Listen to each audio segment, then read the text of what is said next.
이번 우리 개모임 장소는 베트남 다낭이랑 태국 방콕이요. 개모임 사람들은 다 정해서 알려줬는데 아직 성임 씨만 투표를 안 했더라고. 그러니까 지금 나한테 어디로 갈지 정해만 주시오.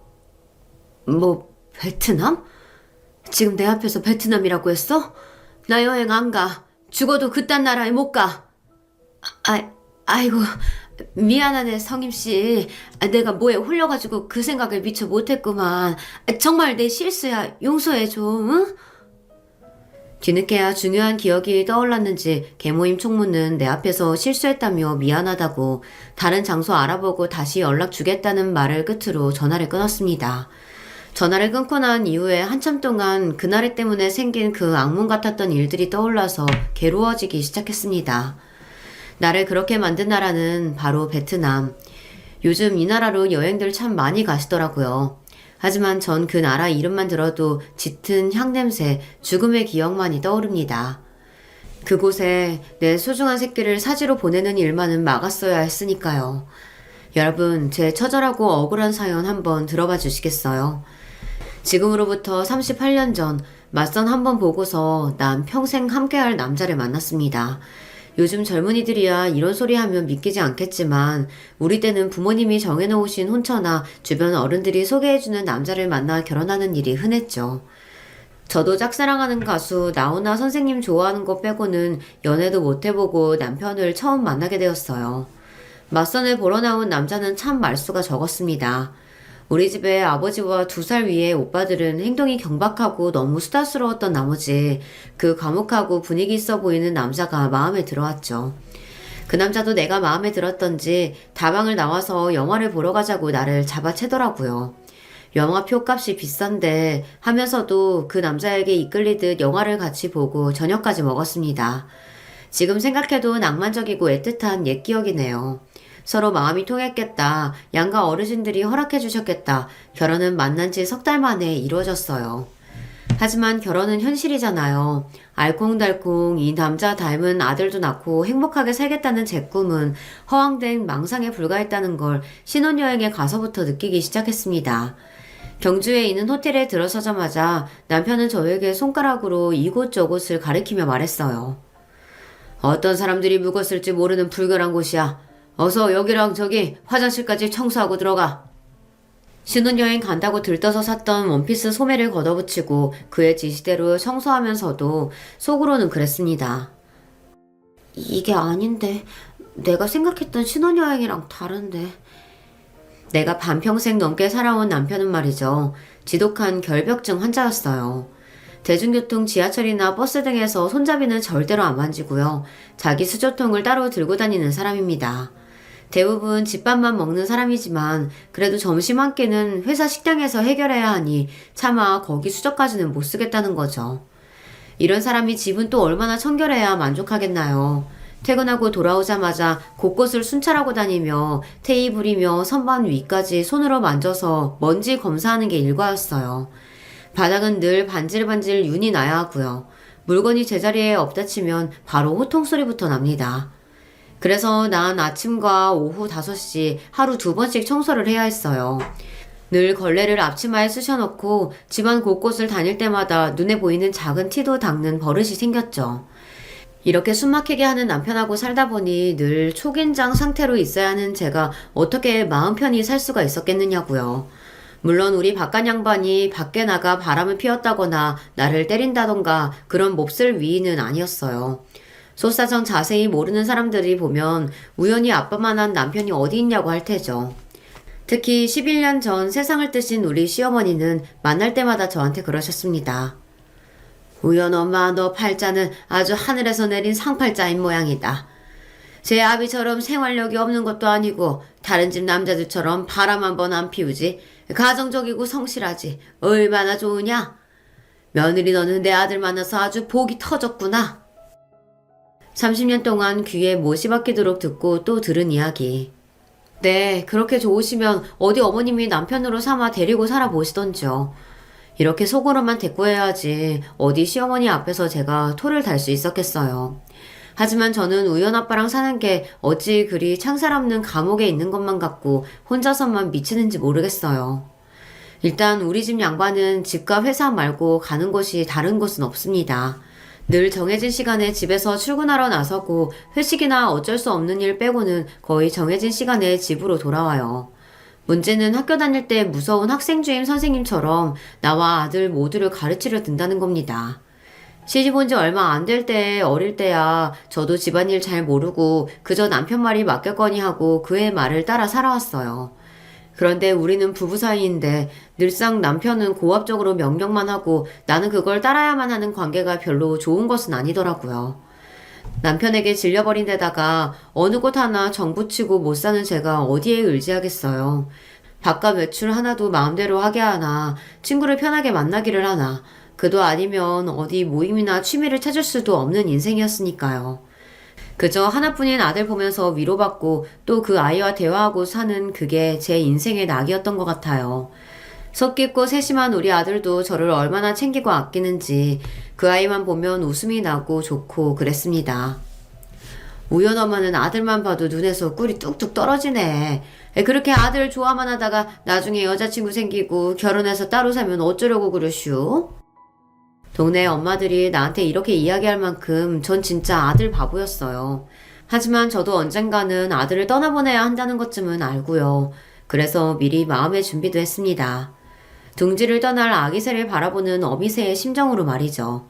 그 작고 뒤뚱거리며 걷던 아이가 언제 커서 책가방을 메고 초등학교에 들어가고 중고등학교 교복을 입고 등교하더니 어느덧 대학까지 졸업했네요.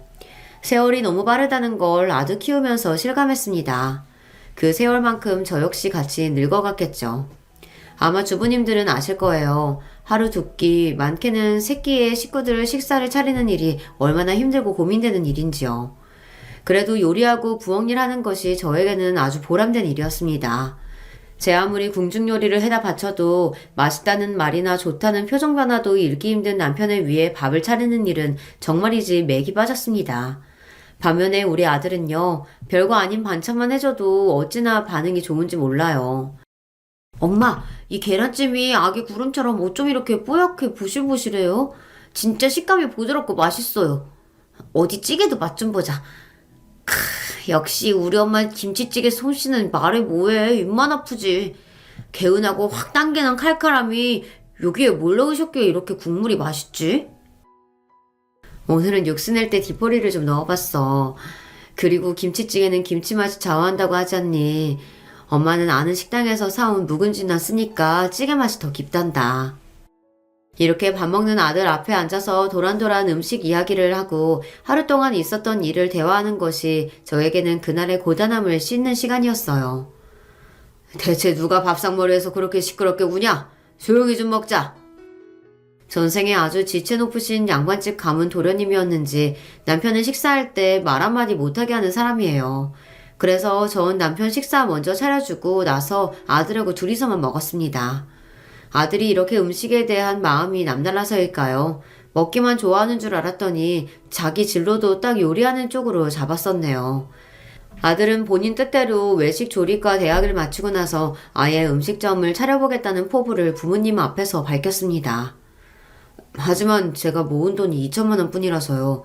창업 자금을 아버지께서 조금 도와주시면, 아니 빌려주시면 제가 열심히 한번 해보겠습니다. 이자랑 원금도 꼬박꼬박 잘 갚겠습니다. 겨우 음식하는 가게나 차리겠다고? 네 계획에 나는 반대다. 젊은 사내 자식이 비전 있고 나라의 보탬이 되는 더 큰 일을 이룰 생각을 해야지. 아녀자들이나 한다는 요리를 하겠다고 하질 않나? 에휴, 고작 그런 일을 한다는데 아비 돈을 빌려줄 순 없다. 자식의 뜻을 이루겠다는데 돈을 그냥 달라는 것도 아니고 빌려달라는 아들의 부탁을 남편은 매정하게 거절했습니다. 옆에서 지켜보던 나는 안쓰러운 나머지 아들에게 몰래 모아온 내 쌈짓돈 전부를 내줄 수밖에 없었죠. 결국 아들이 모아놓은 돈과 청년 전용 창업 자금이라는 대출까지 받아 가게를 열었습니다. 조리대에 붙은 바와 2인용 식탁 2여 개뿐인 작은 돈가스 전문점. 아들이 대학 다니면서 꽤 오래 아르바이트했던 돈가스 집에서 얻은 노하우를 살리고 또 스스로 열심히 연구해서 소스도 개발했답니다. 그런데 내 아들이 해서가 아니라 그 맛이 그렇게 기가 막혔어요.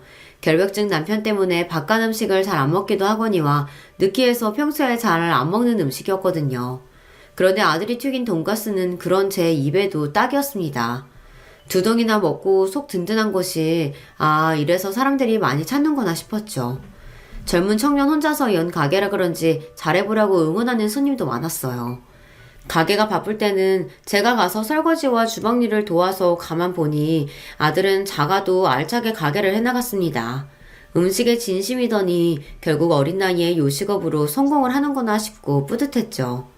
그런데요, 그렇게 가게가 잘 돼서 아들의 웃음 짓던 시절은 1년도 가지 못했습니다. 가게 근처에 커다란 돈가스 체인점이 생기면서 아들 가게는 큰 타격을 받고 말았거든요. 우리나라는 요식업 소상공인들이 살아남기가 너무 힘드네요. 뭐 하나 잘 된다 치면 옆집 건너집 다 같은 업종으로 차리니 상인들끼리 제 살 깎아먹기 경쟁이지. 이럴 때는 자본금 많고 오래 버티는 가게만 결국 남는 거겠죠. 전 아무래도 한국에서 더는 사업 못하겠어요.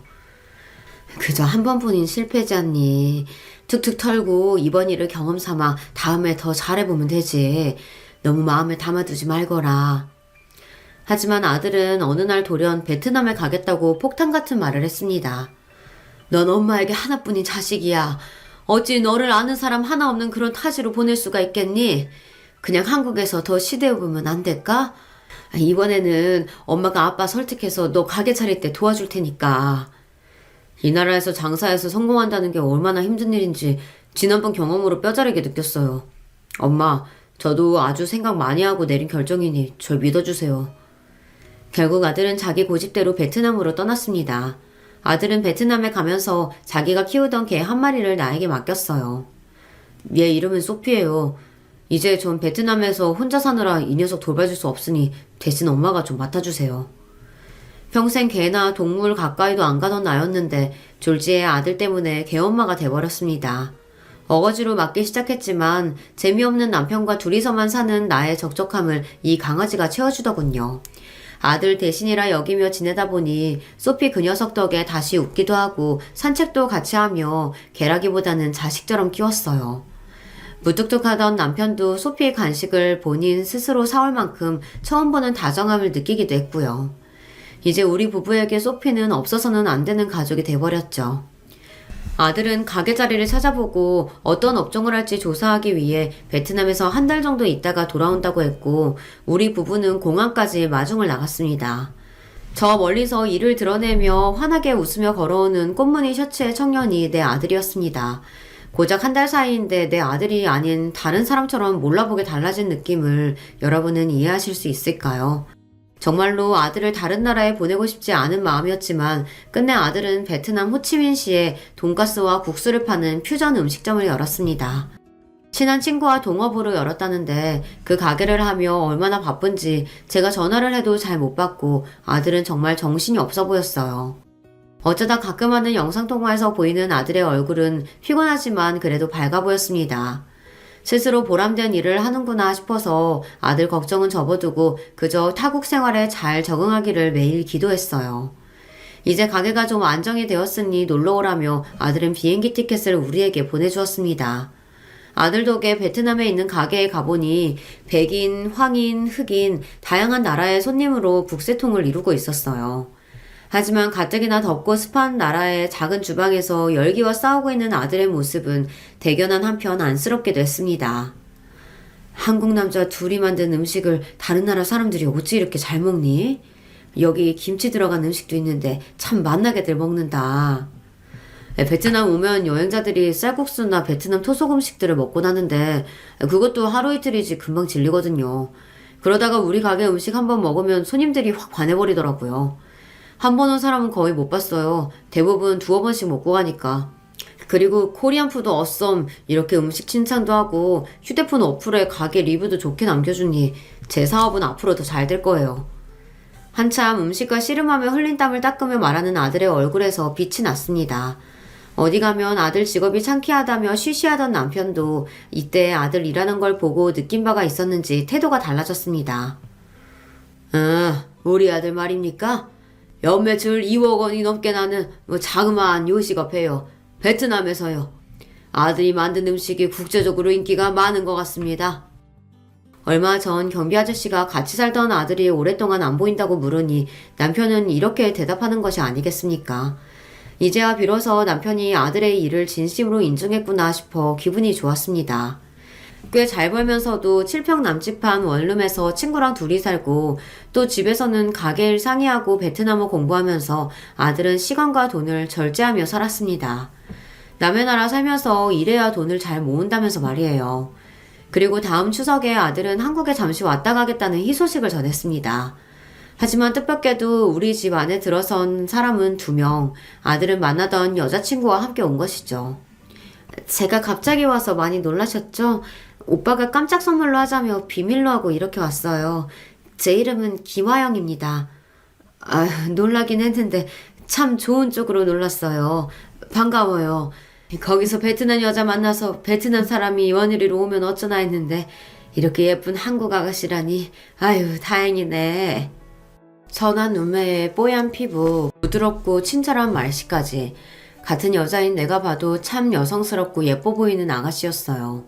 그런데 무슨 영문인지 우리 집 소피가 잔뜩 경계하듯 다리로 버티면서 그 아가씨를 향해 세차게 지저대기 시작했습니다. 소피는 사람을 참 좋아하는 개이고 어느 누가 집에 오면 꼬리를 흔들다 못해 엉덩이 춤까지 추는 온순하고 애교 많은 성격입니다. 오랜만에 만나는 아들 품에 뛰어들면서 반기던 녀석이 같이 온 여자친구에게는 전혀 다른 태도를 보이니 이상한 것이죠. 아들과 여자친구는 우리 집에 얼굴만 보여주고서 금방 다시 베트남으로 떠났는데요. 그 애들을 다시 만난 것은 그로부터 3개월 뒤였습니다. 얼마나 서로 좋아 죽었던지 아들은 데려왔던 아가씨와 서둘러 결혼하겠다고 했기 때문이었죠. 아들은 그 아가씨와 한국에서 결혼식을 올리고 우리 집에서 일주일 정도 머물다가 베트남에 가서 신혼생활을 지냈습니다. 그런데 얼마 지나지 않아 2019년의 어느 날이었습니다. 여러분은 그런 날을 느낀 적이 있으신가요? 귀신이 지나간 것처럼 몸이 오싹한 기분이 들고 멀쩡하던 그릇이 깨진다거나 어쩐지 알 수 없는 불안감이 엄습하는 그런 날이요. 그날 전 아들이 죽었다는 비보를 듣고 말았습니다. 아들이 저한테 어떤 존재였는데요. 내 인생의 행복이고 사는 의미와 같았어요. 그런데 그런 아들이 젊은 나이에 죽다니 그것도 타국에서 믿을 수가 없었습니다. 연락을 받자마자 남편과 서둘러 베트남으로 긴급 출국했지만 끝내 아들의 시신조차 볼 수 없었습니다. 이미 베트남 현지 의사의 사망 진단이 나왔고 이후 며느리는 아들의 화장 절차까지 모두 끝내버린 뒤였기 때문입니다. 좀 더 기다릴 것이지. 뭐가 그렇게 급하다고 내 아들을 바로 화장을 했어. 내 아들 시신이라도 안아보고 싶었는데 고국으로 데려가서 양지 바른 곳에 묻어주려고 했단 말이다. 부모인 우리와 상의도 하지 않고 급하게 일을 처리한 며느리가 원망스러워 이렇게 나무랐어요. 하지만 이미 끝나버린 일, 어쩔 수 없이 난 아들의 유해가 들은 유골함만 인도받았을 뿐입니다. 비행기를 타고 돌아와야 하는데 아들의 유골함을 안고 비행기에 탈 수 없다고 막는 겁니다. 유골함은 화물칸에 실는 것이 항공 규정이라는 이유로 말이죠. 난 그렇게 못해요. 우리 아들이 부모도 없는 타국 땅에서 죽었는데 한국 갈 때는 엄마랑 같이 있어야지. 어떻게 짐승이나 물건처럼 화물칸에 실어? 꼭 그래야만 한다면 내가 우리 아들이랑 화물칸에 같이 탈게. 그럼 되겠냐? 아들의 유골함을 안고 화물칸에 못 태운다고 얼마나 버텼는지 모릅니다. 이 사람아, 이러면 우리 아들도 편히 못 떠난다고. 어서 장례식하고 이놈 무사히 눈 감게 해야지. 자, 어서 한국으로 가자고. 이성을 찾고 어서 비행기 타야 한다며 나를 설득하는 남편의 얼굴도 이미 눈물 범벅이었습니다. 그렇게 안타깝고 허망하게 전 타지에서 귀한 아들을 떠나보내야 했습니다. 그런데요, 또 어이없는 일이 벌어지고 말았습니다. 아들 장례식을 마치고 3일 뒤 아들 유골함이 있는 추모원에 다녀왔는데 집에 남편이 없는 겁니다. 집에 있는 편지 한 통을 보고 나서야 깨달았습니다. 남편은 스스로 자취를 감추고 사라진 것이라는 걸요. 다 나 때문에 우리 우연이가 떠났구려. 당신과 우연이에게 사죄하는 마음으로 더 이상 이 집에 있지 못하겠소. 이게 웬일인지 도대체 알 수가 없었어요. 그 단단하고 속내를 알 수 없던 남편이 얼마나 힘들었으면 가출까지 감행한 건지, 아니 도대체 어디로 간 것인지 말이죠. 남편은 자기의 물건 대부분을 그대로 심지어 핸드폰과 차키, 지갑 등 모든 소지품을 집에 두고 나갔으니 그런 그가 너무 걱정되었죠. 바로 경찰서에 남편의 실종 신고를 하고 백방으로 찾아보았지만 그 어디에서도 남편의 흔적을 발견할 수 없었습니다. 나 혼자서 어떻게 살라고. 자식 잃은 어미를 남편까지 잃게 만들다니. 끝까지 이기적이고 무정한 사람. 우연 아빠가 정말 그렇게 믿고 원망스러울 수가 없었습니다. 못하러 숨쉬고 살겠나. 나도 죽으러 떠나야 한다. 이런 생각과 극한의 외로움과 절망감에 사로잡혀 있을 때 저를 찾아온 한 사람이 있었습니다. 그 사람은 베트남에서 돌아온 며느리였어요. 아들이 죽고 나서 얼마 뒤 전 세계적으로 코로나가 발병해서 며느리는 베트남 생활을 접고 한국으로 돌아왔다는 것입니다. 어머님도 아시다시피 전 부모님이나 가족이 없는 고아나 다름없어요. 저에게 가족이란 남편인 우현 씨가 유일했는데 그런데 그렇게 가버리다니. 며느리는 절 보자마자 껴안고 통곡했습니다. 아침에 일어나서 눈 뜨자마자 죽은 우리 우연이 생각부터 나고 바깥 양반은 살았는지 죽었는지도 모른 채 난 이렇게 그냥 있다. 내가 무슨 좋은 세상 보겠다고 목숨 부지하고 사는지 싶고. 갑자기 아버님도 행방불명이 되셨다면서요. 도대체 이게 무슨 조화인가요? 결국 어머님도 저처럼 세상에 혼자 남겨진 외톨이 신세가 되었다니 눈물이 나네요. 하지만 제가 있잖아요. 저는 어머님 곁을 절대 떠나지 않을게요. 어머님마저 안 계시면 전 어떻게 살아요? 아직 나이도 젊고 인생 창창한 너는 새로운 사람 찾아야지. 늙은 나랑 있어 무엇이 좋겠다니. 게다가 너는 법적으로 내 며느리로 되어 있지도 않으니 책임감 느낄 필요도 없고 말이다. 그런데도 나랑 같이 살고 싶다는 게 참말이냐? 아들은 결혼을 올리고 같이 살면서 어찌하다가 그만 며느리와 혼인신고도 못 올린 채 살고 있었대요. 그러던 중 갑자기 세상을 떠났으니 나에게 며느리는 법적으로 타인이었죠. 며느리는 나와 함께 있고 싶다며 그렇게 우리 집에 눌러 살기 시작했습니다. 연이은 불행 중에도 사람 살아갈 방도는 또 하늘에서 주시나 보다 했어요. 힘든 일들을 겪으며 혼자가 된 내 옆에 그래도 며느리가 있어 주었으니까요.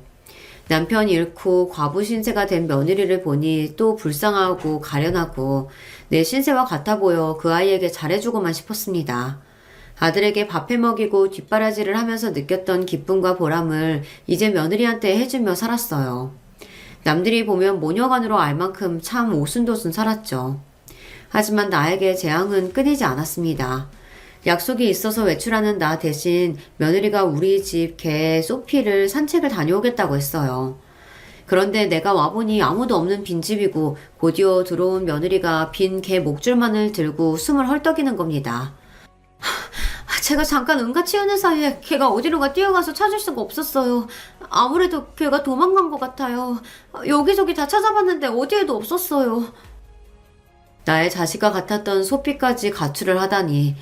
도대체 내 인생의 바닥은 어디까지 가는 것인지 싶은 절망감에 소피가 쓰던 물건을 보며 며칠이나 울었습니다. 며느리는 걔 물건을 보면 제가 더 우울해진다며 모조리 다 갖다 버렸죠. 외로운 신세의 나에게는 이제 며느리밖에 없었어요. 그래서 더욱 서로 의지하며 살았어요.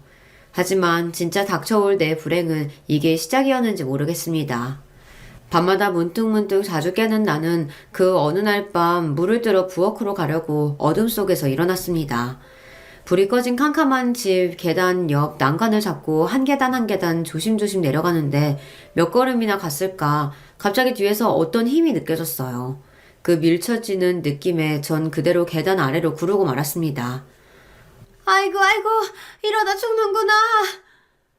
내 소리에 놀라 방에서 뛰쳐나온 며느리가 119를 불러 그대로 응급실에 가고 말았어요. 천만다행으로 머리나 중요 부위는 다치지 않고 팔뼈에 금이 가는 부상만 입었죠. 어머님, 갑자기 밤에 계단에 내려가시다가 다치시다니 정말 큰일 날 뻔했지 뭐예요? 그렇네. 걱정시켜서 미안하다. 너 잠도 못 자고 이제 출근해야 하는데 어쩌니? 네, 뭐 괜찮아요. 저 잠깐만 수납 원무과에 다녀올게요. 무슨 생각이 났는지 며느리는 병원 원무과 직원에게 가서 한참 얘기하는 걸 보다 소변이 마려워진 나도 화장실로 천천히 걸어갔습니다. 화장실이 마침 업무가 근처였는데 며느리는 한참이나 그 직원과 실랑이를 벌이고 있었어요. 이 정도면 상해로 진단서 끊어주셔야죠. 보호자분, 담당 의사 선생님이 이미 내린 진단을 제가 바꿀 수는 없습니다. 이 정도의 부상은 상해까지는 안 됩니다. 그게 무슨 소리야? 우리 어머님 큰 사고 났는데 계단에서 굴러떨어지면 상해니까 상해 보험 받을 수 있잖아. 아니야? 듣자 하니 며느리는 보험에 청구해야 하는데 내가 다친 게 크지 않아 치료비 정도의 실손보험 청구만 가능하다는 게 직원의 대답이었습니다. 며느리는 불같이 그 직원에게 화를 내고 의사에게 진단명을 바꿔달라고 소리까지 쳤습니다.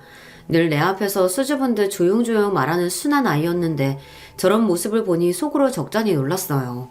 사람에게는 참 다양한 모습이 있구나 하며 계속 걸어가던 중 의아한 생각이 뇌리를 스쳤어요. 가만 이상하다. 나는 상해보험 같은 건 들어둔 적이 없는데 실손보험 하나, 암보장보험 하나 그렇게 2개만 있는 걸로 알고 있어요. 며느리가 직원과 얘기한 보험은 들은 것만 해도 2개의 상해보험이었는데 좀 이상했습니다. 예, 화영아, 잠시 이리 좀 와보렴. 나는 말이다, 상해보험 같은 게 없어.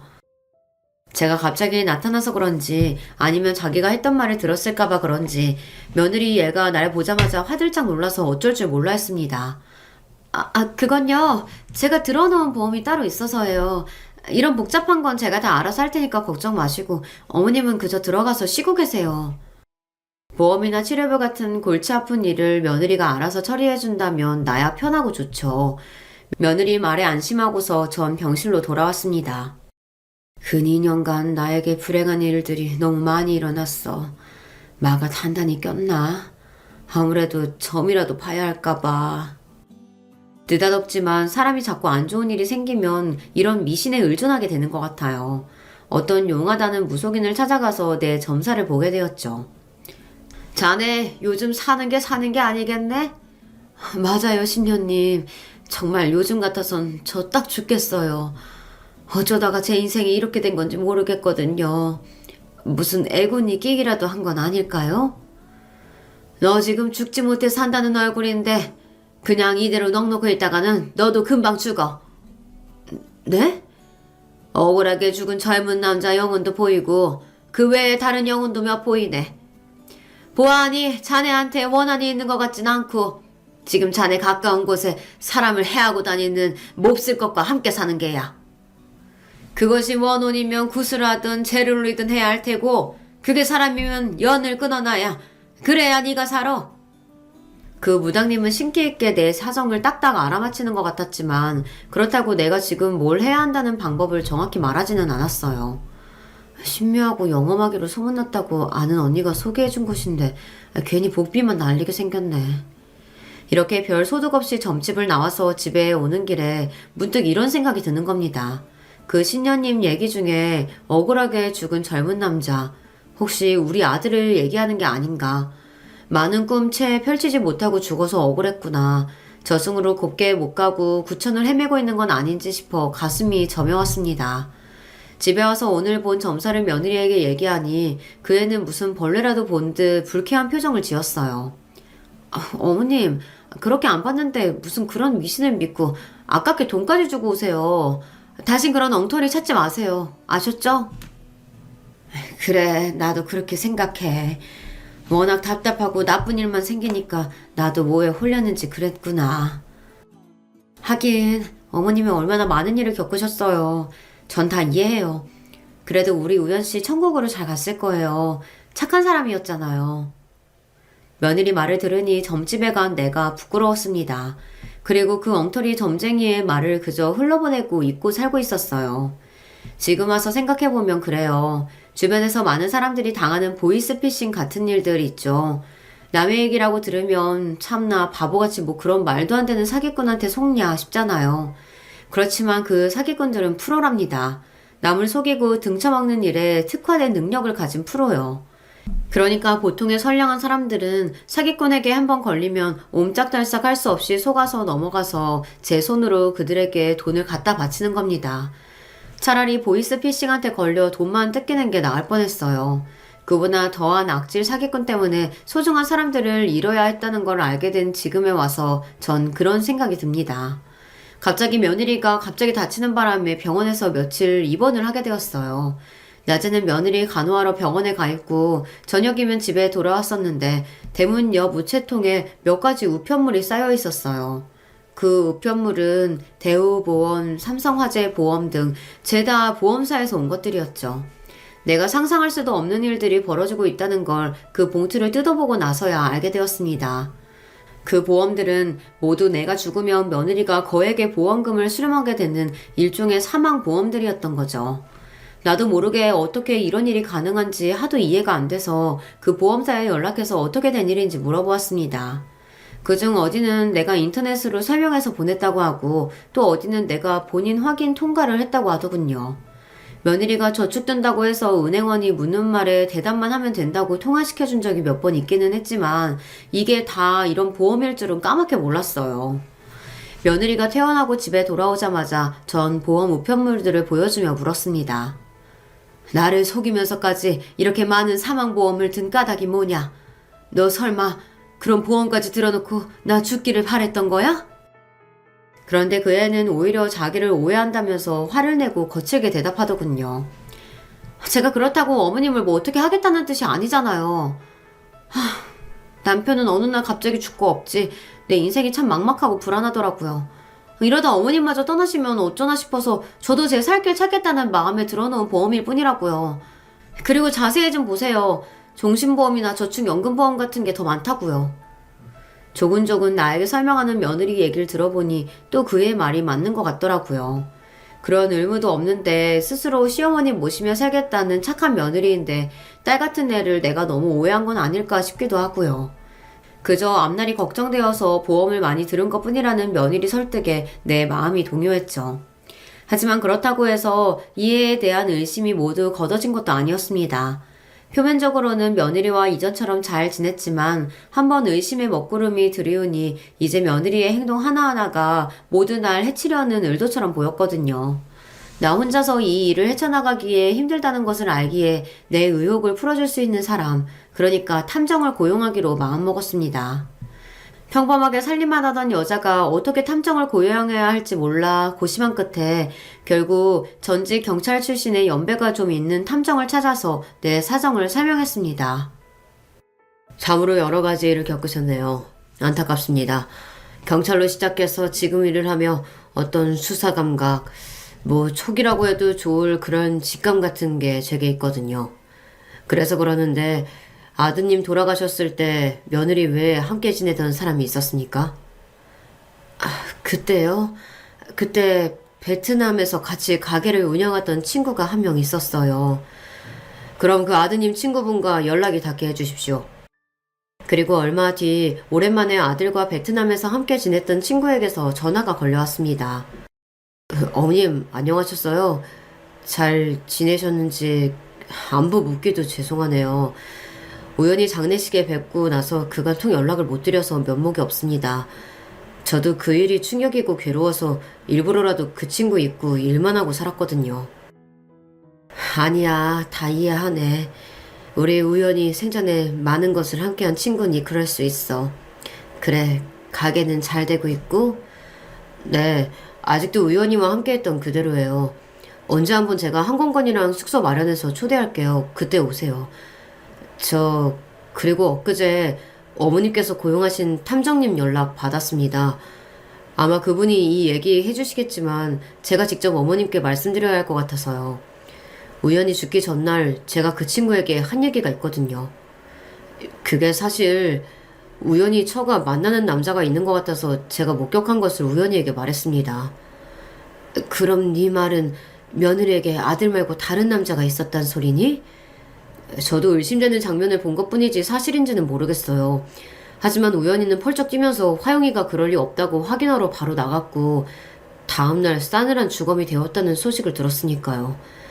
그래서 중간에 한번 그 일을 말씀을 드릴까 하다가 우연히 처가 어머니 모시고 잘 지내고 있다고 들어서 그 생각을 접었습니다. 제가 던진 말로 괜히 잘 살고 있는 유가족을 또 한 번 상처 주게 되는 셈이 될까봐요. 그런데 화영이가 어머니 보험 어쩌고 말을 듣고 보니 이제야 그 모든 퍼즐이 맞춰지는 것 같았습니다. 그 여자 좀 더 자세히 조사해볼 필요가 있어요. 전 베트남에 있는 친구들 통해서 그 여자를 좀 더 파보고 알아낸 거 모두 탕자님한테 전달할게요. 어머님, 화영이 걔 너무 믿지 마십시오. 통화를 끊고 나서 전 억장이 무너지는 기분이었습니다. 멍청하게도 아들의 죽음에 왜 며느리를 의심을 한번 해보지 않았을까요? 갑자기 그동안의 기억들이 차르륵하고 순식간에 눈앞을 스쳐 지나갔습니다. 처음 며느리를 본 반려견 소피가 기이하게 지저댔던 일, 그리고 절대 주인을 떠난 법이 없던 녀석이 며느리와 산책할 때 하필 가출해버렸던 일, 어려서부터 알레르기를 겪어온 아들은 누구보다 자기 몸을 잘 알고 이에 대해 경계하고 조심했던 아이입니다. 그런 애가 까닭없이 알레르기 하나로 인해 죽음까지 이르다뇨. 이 모든 의혹과 죽음은 오로지 한 사람에게 그 화살이 향해 있었습니다. 바로 그 며느리. 그 애가 분명 어떻게든 연관되어 있겠다는 예상이 들었어요. 가만 생각해보니 어느 밤 내가 계단에서 밀쳐진 기분이 들었던 날, 내 느낌은 착하겠거라며 날 부축하던 그 애의 그 손길, 그것은 날 미친 손길과 닮았었다는 게 왜 이제야 생각이 났을까요? 그 애의 모든 행동이 갑자기 소름 끼치도록 무서워졌습니다. 최근 들어서 아침마다 내가 마실 클렌저 주스를 바로 그 애가 만들어주고 있었거든요. 요리는 전혀 할 줄 모른다며 부엌에도 안 들어오던 애가 갑자기 왜 그랬을까요? 어쩌면 나 역시 죽이려고 한 것일 수도 있습니다. 이대로 가만히 있을 수는 없었습니다. 평소 수면장애가 있는 나는 늘 수면제를 상비하고 있었죠. 이튿날 저녁 그 수면제 몇 알을 갈아서 비싼 양주에 타놓고 며느리를 기다리고 있었습니다. 시엄마가 요새 우연이가 자꾸 보이는 것이 우울하고 그렇네. 오랜만에 너랑 술 마시면서 즐거운 시간 보내고 싶구나. 며느리와 주거니 받거니 하며 실제로는 며느리에게만 그 약탄 양주를 마시게 했습니다. 오래 지나지 않아 며느리에게 그 약의 반응이 오기 시작했어요. 오늘 많이 마시지도 않았는데 제가 오늘 좀 이상하네요. 왜 이렇게 어지럽고 속이 메스껍지? 그러냐? 네가 먹은 음식들에 내가 독극물을 탔으니까 그런 거다. 네가 내 아들한테 알레르기 쇼크가 오도록 아몬드를 먹였듯이 말이야. 안 그래? 그게 무슨... 정신이 하나도 없네. 진짜 나한테 뭘 먹인 거냐고. 며느리가 날 잡으려고 억지로 일어서서는 바로 비틀거리며 풀썩 쓰러지고 말았습니다. 누워서 팔다리를 힘없이 버둥대는 그의 가까이에 가서 물었어요. 어차피 이렇게 된 거 네가 솔직히 말하면 바로 병원에 데려다 주마. 그럼 목숨은 건질 수 있을 테니까. 이 노인네가 멍청하고 만만하게 봤더니 나한테 선수를 감히 치다니. 어디 내가 이대로 당할 줄 알고? 내가 당신 죽여버리고 말 거야. 네 아들 자식처럼. 핏대를 올리며 악을 쓰는 며느리 그 입으로 결국 자백을 했습니다. 자신이 내 아들을 죽음으로 몰았다고 말입니다. 예상하던 일이지만 막상 내 아들이 살해당했다는 얘기를 들으니 당장 그년의 목을 졸라서 내 아들의 한을 풀어주고 싶었습니다. 부들거리며 두 손을 그의 목으로 가져가려던 순간 매섭게 노려보던 며느리가 킥킥대고 웃었어요. 나와 내 아들은 고아나 다름없는 널 받아주고 잘해줬는데 어떻게 그런 짓까지 할 수가 있니? 내 아들이 널 얼마나 좋아했는데 단지 돈 하나 때문에 사람으로서 못할 짓을 해. 겨우 돈이라니. 당신이 사채빚에 허덕이는 아비 밑에서 자란 내 사정을 알기나 해? 그깟 돈 하나 때문에 사람 죽이고 가족이 가족을 낭떠러지로 미는 그런 게 현실이야. 어려움 하나 없이 먹고 살던 당신의 가족은 모르겠지만 네 아들이 내 말 잘 듣고 착한 개처럼 굴었으면 나도 굳이 이렇게 빨리 죽일 마음은 없었어. 그때 나한테 괜히 의심만 품지 않았으면 제 명을 재촉하지는 않았을 텐데 입산 동업자 친구 놈 하나 때문에 당신 아들을 제거할 수밖에 없었다고. 그 친구 새끼나 원망해. 그런데 왜 이렇게 잠이 쏟아지지? 이봐 노인네, 진짜 나한테 독 탄 거 맞아? 증상이 뭔가 묘하게 다른데? 진짜 독약을 탔다면 차라리 그 손으로 내 목숨을 끊어봐 어디. 독약으로 고통스럽게 가느니 그게 낫겠네. 자기를 그 손으로 어떻게 해보라며 웃기까지 하는 걸 보니 난 그 애가 너무 무서웠습니다. 그 애는 사람이 아니에요. 악마 그 자체 같았어요. 깊은 잠에 빠져드는 며느리 애를 집에 내버려두고 저도 모르게 뒷걸음질치며 집 밖으로 도망을 쳤어요. 내 인생 전부와 바꿔도 아깝지 않을 아들을 속이고 죽게까지 만든 장본인인데 저도 솔직히 똑같이 되갚아주고 싶었죠. 하지만 전 그 마음을 이겨내고 참았습니다. 만약 내가 살인해서 지옥에 가버리면 천국에 있는 내 아들 만날 수 없을지도 모르잖아요. 하지만 수면제를 먹고 코까지 드르렁대며 자고 있는 저 나쁜 년을 어떻게든 파멸로 이끌 것입니다. 제가 한 건 여기까지입니다. 하지만 아무리 궁리를 해봐도 어떻게 그년에게 되갚으면 좋을지 그 방법을 모르겠어요, 탐정님.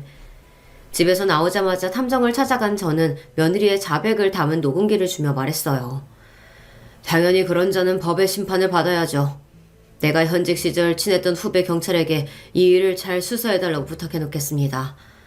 어머님은 며느리에 대해 모은 증거와 자료들을 가지고 강남경찰서에 가서 아드님의 사망을 재수사해달라고 하십시오. 내가 집에서 나올 때는 분명 자고 있던 며느리가 경찰과 함께 가보니 온데간데 없이 사라지고 없었습니다. 모든 죄가 폭로된 마당에 준행랑을 친 거겠죠. 경찰은 아들의 살해 용의자로 며느리를 특정해서 수배령을 내렸습니다. 초조하게 경찰이 그 살인자를 잡아오기를 학수고대하던 끝에 기쁜 소식이 들렸어요. 소식을 듣고 경찰서에 달려가 보니 그곳에는 잡혀온 며느리 그리고 그 옆에 동조했던 하나의 공범이 있었던 것입니다. 며느리는 내 아들을 만나기도 훨씬 전부터 서방같이 지내던 남자가 있었는데 그 남자의 직업은 바로 보험사 직원이었습니다. 그 공범이 베트남에서 만났다는 내연 관계의 남자이기도 한다는 것 또한 기가 막힙니다. 아주 상습적인 놈들이네. 아드님이나 어머님 사건 이전에도 교통사고 내고 보험 사기치던 작자들이에요. 한국에서 수배령이 떨어지자 베트남으로 도주해서 거기에 아드님을 만나고 만 거죠. 어쩌다 그런 악질 중에 악질 같은 것들이 내 아들에게 붙은 것이란 말입니까? 베트남에 아들을 보내는 게 아니었다고 땅을 치고 후회하고 또 후회했습니다. 수갑을 차고 있는 며느리에게 달려들어 멱살을 잡고 흔들었어요. 이년아, 꼭 이렇게까지 해야 했어? 하지만 그의 반성의 기미도 보이지 않았습니다. 나한테 해코지당하면서도 눈 하나 깜빡 않고 무서운 말들을 술술 내뱉더군요. 원래는 네 아들 앞으로 보험 잔뜩 들어서 교통사고나 어디에 밀어버려서 상해 보험금이나 타려고 했다고. 그런데 내가 왜 보험 많이 드냐부터 해서 남자관계까지 의심하니 어쩌겠어. 알레르기로 위장해서 죽여버려야지. 이게 다 그놈이 스스로 지 죽음을 재촉한 거야. 나도 손해가 이만저만이 아니었다고. 혼인신고도 안 된 채로 죽어버렸으니 결국 한 푼도 보험금을 타내지도 못했으니까. 나도 억울해, 억울하다고. 이번에는 확실히 거액 챙길 수 있도록 철저히 계획했어. 당신이 나를 철석까지 맺도록 만든 후에 사망보험도 30개나 들어놨어. 아들 잃고 혼자 남은 늙은이쯤 주무르는 건 일도 아니었는데. 그런데 어디서부터 내 완벽한 계획이 틀어진 건지 지금도 모르겠네. 그 악마 같은 년은 그저 자기의 계획대로 되지 않아 분하다는 표정이었습니다. 돈에 관한 한 인간은 어디까지 바닥으로 내려갈 수 있을까요? 나중에 재판장에서 마지막으로 피고인의 변론 기회를 준다고 하니 며느리는 눈을 희번덕거리며 말했습니다. 여기 있는 당신들같이 나약하고 곱게 자란 자들이 내 인생을 감히 판단해? 비바람 막아줄 든든한 부모 밑에서 편하게 자라고 공부만 했던 새님들이 나를? 사채빚에 도망다니면서도 지 술값 때문에 친딸 매춘부로 팔아넘기려고 했던 그런 아비 밑에서 한번 자라봐. 돈 하나 없으면 인간이 순식간에 금수돼버리는 그런 현실에서 살았으면 과연 너희들도 나와 달랐을까? 난 잘못한 거 하나 없고 너네한테 사죄할 것도 눈꼽만큼도 없으니까 감옥에 보내던 사형을 시키던 마음대로 해. 결국 끝내 반성의 기미조차 보이지 않던 며느리는 검사가 구형한 30년 징역을 그대로 다 받았습니다. 마음 같아서는 사형을 내려달라고 판사에게 읍소하고 싶었지만 변호사는 저 여자에게 선고된 형도 아주 큰 거라며 날 위로했죠. 어느 뉴스에서도 접해보지 못했던 이 같은 끔찍한 일이 설마 나에게, 내 아들에게 벌어질 줄은 꿈에도 몰랐습니다. 정말이지 사람이 너무나 두려워지고 말았습니다. 소중한 가족은 모두 떠나고 믿었던 며느리에게마저 충격적인 배신을 당했습니다. 이제 저에게 남은 사람은 아무도 없었어요. 숨쉬고 살아갈 의미가 하나 없던 저에게 그래도 희망적인 일이 생겼습니다. 죽은 줄로만 알고 살았는데 사라졌던 남편이 제 곁에 돌아왔거든요. 그때 아들 장례 마치자마자 괴로운 나머지 산에 올라가서 목숨을 끊으려고 했어. 그런데 우연히 마주친 어느 스님의 도움으로 목숨을 부지하고 말았지. 차마 당신에게 돌아올 엄두도 안 나서 그 스님의 절에서 눌러 살았어 그냥. 왜 그런 못난 선택을 하려고 했던 거예요? 아들에게 냉정한 아빠였잖아. 우연이를 그렇게 끔찍이 아끼지도 않았으면서 나도 아니고 당신이 왜? 나 때문에 그 애가 죽었다고 생각했으니까. 내가 죽음으로 그 죄를 갚고 아들 곁에 가려고 했던 거야. 다 나로 인해 벌어진 일이니까. 8년 전 아들이 처음 가게 열 때 부탁한 창업자금 내가 빌려만 줬더라면 그 가게가 망하지 않았을 테고 그럼 베트남 가서 애가 그 지경이 되지 않았을 텐데. 남편이 아들에 대해 그렇게 심한 죄책감에 사로잡힌 줄은 전혀 몰랐습니다. 커다란 절망 앞에서 나의 찢어지는 고통과 절망밖에 안 보여서 옆에 있는 남편이 그런 생각을 하는지 알아주지 못했던 내 잘못이라고 생각했어요. 불쌍한 그 양반의 손을 잡고 전 그간의 일들을 쏟아냈습니다. 우연이를 죽게 만들고 죄책감으로 죽어야 할 인간들은 따로 있었어요. 당신이 없어진 동안 나까지 우연이처럼 될지 당신은 몰랐죠? 우리 이렇게 못난 모습으로 사는 거 알면 천국에 있는 우연이가 한마디 하겠네요. 우리 그의 곁에 가는 날까지 죄짓지 말고 그저 적당히 살다 갑시다. 그리고 현재 저는 남편과 둘이 살고 있습니다. 전에는 믿고 싫었던 남편이 이제 내게 남은 유일한 가족이니까 형용할 수 없는 큰 아픔을 함께 겪은 안쓰러운 마음에 더 챙기게 되더라고요. 신기하게도 남편 역시 그렇게 정없던 사람이 조금씩 달라지고 있다는 건 느낄 수 있었어요. 당신 신경통 심하잖아 라며 청소하려는 나를 막아서고 집안일을 좀 덜하라며 자기 스스로 집안 청소는 다 하고요. 어느 겨울날 나 먹으라고 무심한 듯 어묵탕을 사다주는 그런 다정한 사람으로 변했습니다.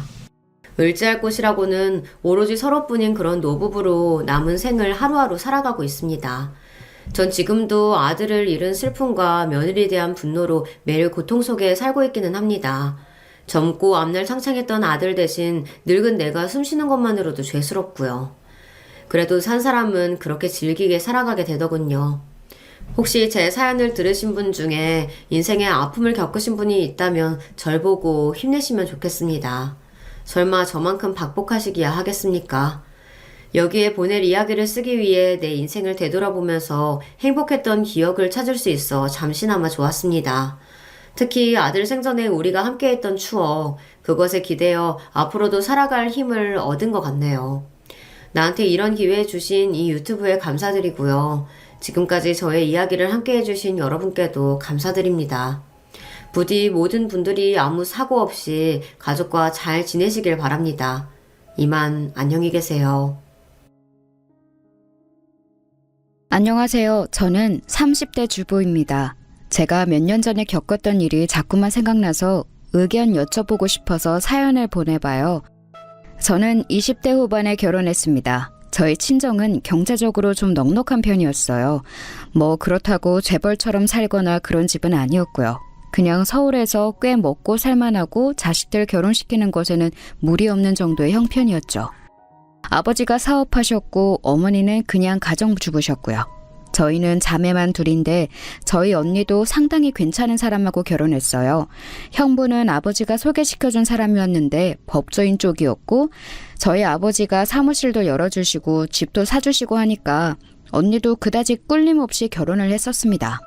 형부는 야심이 좀 있다고 할까? 집에서 자본이 받쳐주면 언제든 더 높이 올라갈 수 있다고 믿는 사람이라서 저희 집이 넉넉한 것이 만족스러웠던 것 같아요. 물론 형부네 집도 상당히 괜찮은 집안이었는데 경제적으로는 저희가 조금 더 나았던 거였죠. 아버지는 저도 그런 결혼을 하기를 바라셨습니다.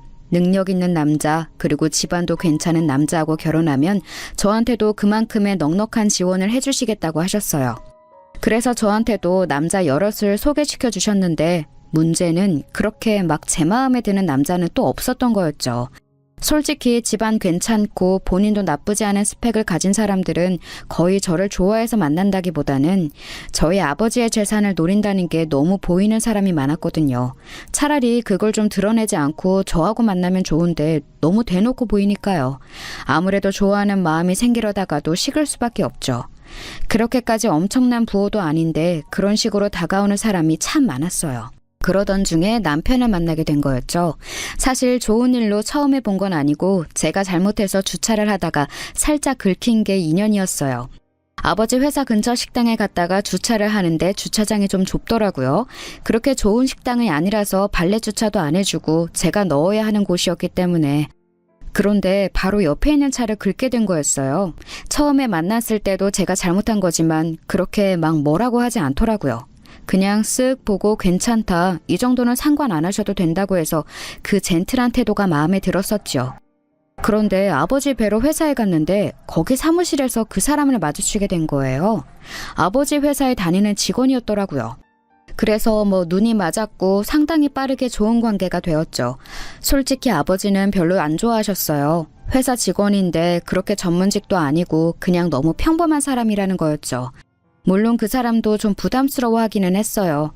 다른 사람도 아니고 직장 대표님의 딸이라고 하니까 마치 출세를 노리고서 사귀는 것처럼 보인다고요. 저는 그게 아니라는 걸 아니까 상관없었는데 당사자 입장은 또 다른가 보더군요. 다른 직장 동료들 눈치도 보인다고 하면서 말이에요. 아버지는 한동안 계속 마음에 안 들어 하시다가 한참이나 그 사람이 일하는 걸 지켜보시더니 성실하고 능력도 있는 것 같다고 결혼을 허락하셨어요. 아버지 입장에서야 좀 마음에 안 차시는 게 너무 당연하기는 했죠. 주변에 있는 젊은 남자들이 전부 전문직이고 저한테 소개시켜주려 하셨던 사람들도 모두 아주 잘난 스펙의 사람들이거나 아니면 좋은 집안 사람들이었으니까요. 평범한 직장인인 그 사람이 눈에 안 찰 수밖에요. 저는 그런 건 다 모르겠고 그냥 소박하고 평범한 그 됨됨이가 참 좋았어요. 하지만 저도 잘 몰랐던 건 그 사람 집안 사정이었죠. 아버지가 허락하시고 결혼 날짜를 잡으려고 남자친구를 만난 날 그 사람이 저한테 조용히 말하더라고요. 나 사실 자기한테 고백할 게 하나 있어. 뭔데? 사실 우리 아버지 나 어릴 때 돌아가셨어. 어머니가 혼자 나 기르셨고. 뭐? 아버지 돌아가신 지 얼마 안 되었다며. 대표님, 아니 장인어른이 우리 결혼 반대하실까봐 솔직하게 말을 못했어. 편모스라에서 자랐다고 하면 대부분 안 좋게 보시니까. 그건 또 사실이기는 했어요. 사실 저야 남자친구가 편모스라에서 자랐든 부모님 밑에서 자랐든 상관은 없었죠. 어차피 남자친구의 됨됨이가 아주 좋다는 사실을 잘 알고 있었고 그게 마음에 들어서 좋아하게 되었으니까요. 하지만 저희 부모님 입장에서는 또 그렇지가 않을 거였어요. 그렇지 않아도 평범한 남자친구와 그 가정이 마음에 안 들어서 아버지가 한참이나 망설이셨는데 편모스라인 것까지 알려진다면 아예 결혼 자체가 파토날 가능성도 있었죠. 그래서 저는 별다른 생각 없이 어깨를 으쓱했어요. 할 수 없지 뭐. 그럼 그냥 우리 아버지한테는 계속 그렇게 말하자. 속이는 건데 괜찮을까? 어차피 자기 아버님 안 계시는 건 똑같은데 뭐 어때? 딱히 지금 양쪽 부모님 다 계신다고 거짓말한 것도 아니잖아. 아버님 돌아가신 시기만 다르게 말한 거라고 생각하면 간단해. 저는 그게 거짓말이라고 생각도 안 했어요. 사실 아버지도 바깥 사돈이 안 계신다는 건 잘 알고 계셨고요. 남자친구가 결혼 전에 저한테 이런 사실을 이야기해줬으니 딱히 문제될 것도 없었죠. 우리 상견례 할 때 어머님이 말실수만 안 하시게 잘 말씀드려놔. 응, 알았어. 어머니한테는 꼭 당부드려 놓을게. 남자친구는 순한 얼굴로 고개를 끄덕였습니다. 참 제 말을 잘 들어주는 사람이었어요. 아들이 좋은 결혼을 하겠다는데 그걸 회방 놓을 어머니가 없겠죠. 저도 그때까지 아직 예비 시어머니를 만나뵌 적이 없었어요. 한 번쯤은 남자친구의 고향집에 가보고 싶은 마음도 있었고 예비 시어머니를 뵙고 싶은 마음도 있었지만 남자친구가 데려가지를 않더라고요. 말로는 어디 남쪽 멀리 바닷가에 살고 계신다는데 너무 고립된 곳이라 버스도 안 간다고 했어요. 우리가 가면 차로 정말 오래 타고 가야 해서 고생 많이 할 거라고. 중간에 차 세워두고 걸어서 가야 하는 곳도 있다는 말에 조금 놀라서 그럼 예비 시어머니가 서울 올라오시면 그때 뵙기로 했었죠. 남자친구도 딱히 자기 고향에 대한 애착은 없어 보였고요. 예비 시어머니에 대해서 그다지 걱정하는 눈치도 아니었어요. 남자친구의 말에 따르면 예비 시어머니는 아주 건강하고 활발한 분이어서 식구들한테 전혀 걱정을 안 끼치는 분이라고 하더라고요. 자식은 남자친구 하나지만 동네에 오래 살아 친구들도 많고 교류하는 사람도 많아서 외로워하시지도 않는다고요. 저야 너무 좋은 일이었죠. 사실 시대가 바뀌었다고는 해도 시댁 좋아하는 며느리가 어디 있겠어요. 시어머니가 저한테 뭐 시집살이를 시킬 일도 없겠지만 그렇다고 해서 가까이 사는 게 좋을 리도 없죠. 사실 제가 집안 좋은 남자하고 결혼하는 게 꺼려졌던 이유가 거기 있었어요. 친구들 보면 좀 산다 하는 집안에 시집간 애들이 정말 고생을 많이 하더라고요. 저는 친구들도 아무래도 저희 집이랑 비슷한 배경인 애들이 많았는데 걔네들은 거의 두 부류로 나뉘었거든요. 그냥 잘생기고 어린 남자 만나서 결혼하든지 아니면 아예 돈이 훨씬 많거나 사회적으로 인정받는 집안과 스펙을 가진 남자를 만나서 결혼하든지 둘 중 하나예요. 그런데 두 부류 중에 집안 좋은 남자하고 결혼한 애들은 진짜 시집살이가 장난이 아니더라고요. 요즘 시대에 누가 시집살이를 시키냐고 하는 사람들이 있을지 모르지만 진짜 많아요. 생각보다 아주 심하게 말이에요. 어떤 시어머니는 집안 어른들한테 돌릴 김장김치를 친구 혼자서 다 하라고, 원래 그런 건 며느리 손맛으로 만들어야 하는 법이라고 제 친구한테 일을 몰빵시키는 경우도 있었어요. 대체 왜 그런 건지는 모르겠는데 그 친구 말로는 자기 기죽이려고 그런 식으로 일을 시킨다고 하더라고요. 음식하게 만들고서 잘못하면 맛이 없네, 솜씨가 없네, 이런 애가 무슨 애를 낳아 기르냐면서 엄청나게 뭐라고 한다 하더라고요. 그런데 정작 그 친구네 시어머니도 음식을 잘하냐 하면 그건 전혀 아닌데도요. 반면에 젊고 잘생긴 남자하고 결혼한 친구들은 그래도 나름대로 잘 사는 친구들이 많았어요. 이쪽은 반대로 남자가 다른 여자하고 바람이 나서 속을 썩이는 경우가 종종 있었는데 그래도 그런 경우에는 친구한테 싹싹 빌고서 다시 안 그러겠다고 하는 경우가 많아서 좀 나았죠. 친구들도 남편 바람 한두 번이야 괜찮다고 자기도 따로 만나는 남자 있다고 하는 애들도 있었고요. 사실 저는 그래도 결혼 생활에 로망이 있어서 남자든 여자든 상대에게 충실해야 한다고 믿는 편이었지만 그렇게 서로 자유롭게 사는 모습도 그리 나빠 보이지는 않더라고요. 둘이 비슷한 사람끼리 만나면 나쁘지 않은 것 같았어요. 그래서 저는 조금 다른 선택을 한 거였죠. 집안은 내세울 것 없고 시어머니도 나한테 간섭을 못하지만 동시에 성실하면서 나만 바라볼 것 같은 남자하고 결혼하게 된 거예요. 저는 그게 그때도 잘했다고 생각하고 지금도 괜찮은 선택이었다고 봐요. 다시 돌아간다고 해도 마찬가지의 선택을 할 것 같고요. 아무튼 그래서 저희는 상견례 날에 예비 시어머니를 처음 뵙게 되었어요. 예비 신랑한테 미리 언지를 받고 오셔서인지 많이 긴장하신 얼굴인 것 같더라고요. 좀 후덕하고 펑퍼짐한 인상의 아주머니셨는데 좀 세련되지 못하시다고 해야 할까요? 저는 저희 어머니가 기준이기 때문에 더 그렇게 보였을 수도 있어요. 저희 친정어머니는 워낙 멋쟁이시고 패션을 중시하는 분이셔서요. 걱정했던 것과는 다르게 예비 시어머니는 돌아가신 시아버지에 대한 이야기를 아주 매끄럽게 넘기셨어요. 예비 신랑이 말했던 대로 최근에 돌아가신 것처럼 두루뭉실하게 넘어갈 수 있었죠. 친정부모님은 너무 소박한 남편의 집안이 역시 마음에 들지 않으신 것 같았지만 딱히 문제점을 짚어낼 것이 없으셨는지 고개를 끄덕이셨습니다. 저하고 예비 신랑은 참 다행이라는 생각이 들었죠. 예비 시어머니는 상견례 내내 흘낏거리면서 저를 보셨어요. 상견례 날 처음 뵙는 것이라 제가 더 궁금하셨던 것 같기는 합니다. 아유, 우리 며느리감이 정말로 예쁘네. 어떻게 우리 아들이 이런 아가씨를 아내감으로 데려왔을까? 별 말씀을요, 어머님. 날 선택해준 거죠. 장인어른 장모님께서도 저를 좋게 봐주셨고요. 얼마나 감사한지 몰라요. 사실 저희 집안이 조금 모자란데 그것도 상관하지 않고 선택해 주셨으니까요. 예비 신랑은 저희 친정부모님 눈치를 보면서 한껏 감사를 표했습니다. 평상시에도 항상 그래왔기 때문에 저나 친정부모님은 그냥 그런가 보다 했어요. 그런데 예비 시어머니는 조금 못마땅한 표정이 스쳐 지나가더라고요. 저는 솔직히 왜 그러시나 했어요. 그 후로도 예비 시어머니는 약간 풀이 죽어서 시무룩한 표정이셨고요. 상견례가 끝난 후 예비 시어머니는 숙소로 돌아가셨습니다. 저희는 저희 친정 부모님하고 같이 차에 타서 이런저런 이야기를 나누다가 부모님은 댁으로 가셨고 저희는 카페에 잠깐 앉았어요. 이제 곧 들어갈 신혼집 이야기도 나누고 혼수 고민도 같이 하다가 문득 생각이 나 제가 예비 신랑한테 물어봤죠. 아까 어머님 좀 기분 안 좋으신 것 같던데 무슨 일 있으신가? 응? 우리 어머니 집안 이야기를 별로 안 좋아하시거든. 그래서 그러셨을 거야. 그럴 수 있겠다. 가만 생각해보니 사실 상대적으로 처지는 집안 이야기가 나오는 게 좋을 사람은 없을 거예요. 다 당연한 일이죠. 그래서 예비 시어머니 표정이 안 좋으셨구나 납득이 되어서 저는 고개를 끄덕였습니다. 그리고서 시간이 흘러 결혼식을 치렀어요.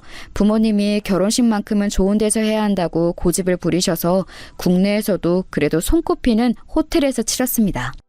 물론 손님이야 거의 저희 친정부모님 손님이셨죠. 아버지하고 인사 나누려고 줄을 서서 손님들이 기다리시는데 홀에 가득 찬 손님들을 보고서 시어머니가 조금 기함한 표정이시더라고요. 시댁 쪽 친척분들도 오긴 했는데 숫자가 정말 적었고요. 시어머니 말씀에 의하면 좀 어렵게 사시는 분들이 많아서 서울까지 오기가 힘든 사람들이 많았다고 해요. 그리고 사실은 그게 다행이라는 생각도 들기는 했습니다. 저는 신부 대기실에 있어서 잘 몰랐지만 친구가 전해주기로 호텔에 안 어울리게 좀 허름하게 입은 사람들이 있어서 잘못 들어온 사람들인가 했는데 저희 시댁 쪽 하객이었다고 하더군요. 게다가 시댁 친척들 쪽에서 문제도 생겼어요. 저희가 식을 다 끝내고서 손님들께 인사하려고 피로연장에 갔는데 피로연장에서 난리가 났더라고요. 결혼식 피로연에 안 어울리게 큰 소리로 싸우는 사람들 소리가 들려서 살펴봤더니 술에 취한 어떤 시댁 친척 아저씨가 얼굴이 시뻘개져서 다른 손님 테이블에 엎어졌고 그 때문에 다른 손님 옷에 음식이 튀었던 거였습니다.